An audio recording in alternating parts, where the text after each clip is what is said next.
Little Western. Douglas arrived back in time to see Flying Scotsman take his enthusiasts home.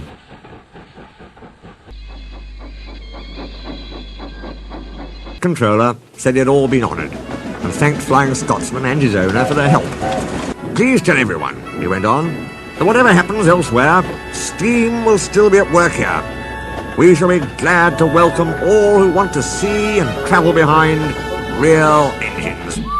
This announcement was greeted with cheers, and Flying Scotsman departed to the strains of "Will Ye No Come Back Again," led, as one might expect, by Donald and Douglas.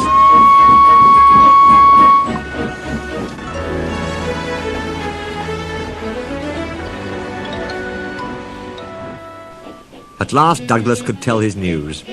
They were all excited about it, and agreed that something must be done for Oliver. "I'm feared," said Donald, "some murdering diesel may creep in, and him there alone, lacking steam even to whistle for help." "You're right," said James. "He won't be safe till the fat controller knows." "Douglas should tell him at once," said Gordon firmly. "Is it me speak to the fat controller? It's forwarded, think me, and maybe interfering." "Well, here he is," said a cheerful voice. "Now, what's all this about?" Duck broke the awkward silence. "Beg pardon, sir, but we do need another engine." "I agree, Duck. That is why I am giving 7101 another chance."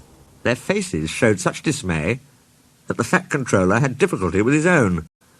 "Sir," ventured Gordon at last, "we had hoped for a real engine."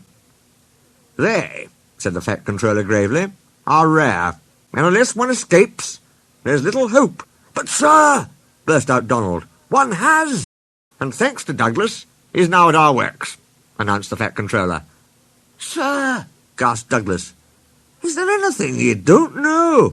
"More than you think," he laughed. "Oliver's crew told me all you did, Douglas. Och, sir, you couldn't see a braw wee engine, and him in trouble, and no do a wheel's turn. More than a wheel's turn, I fancy. Douglas, I'm pleased with you. Oliver, Isabel and Toad will soon be ours. Oliver and Isabel are just what we need for Duck's branch line." Loud cheers greeted this announcement. Henry spoke a good word for 7101, and the others gave him a welcome. He had good manners for a start, so Henry didn't find it hard to teach him our ways. 7101 finds them different from those of the other railway, but much more interesting. He is now quite a useful engine.